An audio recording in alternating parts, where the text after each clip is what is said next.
Hi, my name is Juan Castro, editor on IGN's PlayStation team, and we're here for the video review of Full Auto 2 Battlelines for the PS3. Most gamers love to go fast and make things explode.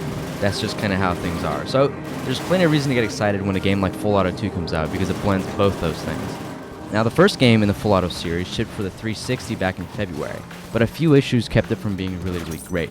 It had a few performance issues, which caused the game to slow down to a crawl whenever something went crazy, like when the whole screen was exploding, cars flying everywhere. It would slow down, and that really got in the way. The game also lacked a dedicated battle mode, where players could forget about racing altogether and simply tear each other to pieces. The biggest issue, though, had to do with the actual races. Even with missiles and guns, Full Auto didn't do anything new. So while it was a fun little death racer, it could have done something different to set itself apart. In steps Full Auto 2, Battlelines for the PS3. The whole experience runs better on the PS3. Not only that, it adds some things that were sort of lacking in the first game, which makes it a more complete package and overall just a better game on the PS3 than it was on the 360. There's also a bunch of new content. You can still pick arcade, multiplayer, online, and career, but each one of those aspects has a little bit more to it this time. Take career mode. The game opens up more so you can actually choose several missions at once. You can do escort runs, straightforward races, but there's also rival challenges and time trials. The game also has variations of each race, so in some you'll need to protect teammates, while in others you actually need to take out specific cars. Most races also have primary and secondary objectives, like taking out a specific number of cars or finishing the race under a time limit. So that's what hasn't changed in Full Auto 2. The first and biggest change, however, introduces arena-style combat. It didn't make sense to leave it out of the first game, so it's actually nice to see it here.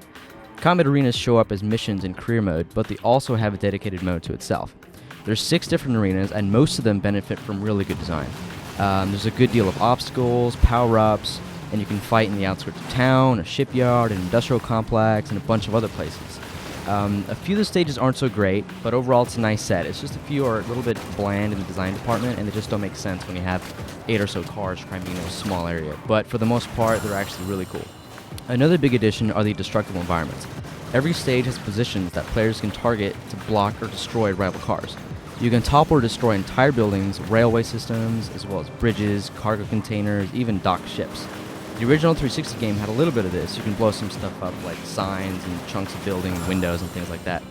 But Full Auto 2 actually makes it a in-depth feature that changes the flow of actual races. It makes races a little bit more strategic also, so you actually have to plan and strategize on how you want to block or destroy opponents. So again, that makes it a deeper experience. Full Auto 2 delivers a garage full of new rides and weapons also. You can choose from a list of SUVs, sports and muscle cars, as well as police cruisers and trucks. Like the first game, each vehicle has different ratings, like speed and durability, so you need to pick the right one for the job, and that hasn't changed, but it's still a nice little thing. When it comes to weapons, you have missiles, machine guns, and mines from the first game, but you also have lasers, spiked ram plates, and napalm guns. You also have a new addition called rear grenades, which actually differs from the original mines in that when you shoot them out, they kind of come out in these little round clusters, so it's really hard to dodge, and it does add something to the game. Full Auto 2 offers a vast improvement over the original game when it comes to multiplayer. In addition to the offline deathmatch and team deathmatch modes, the game also offers a set of online-only options like base assault and cat and mouse.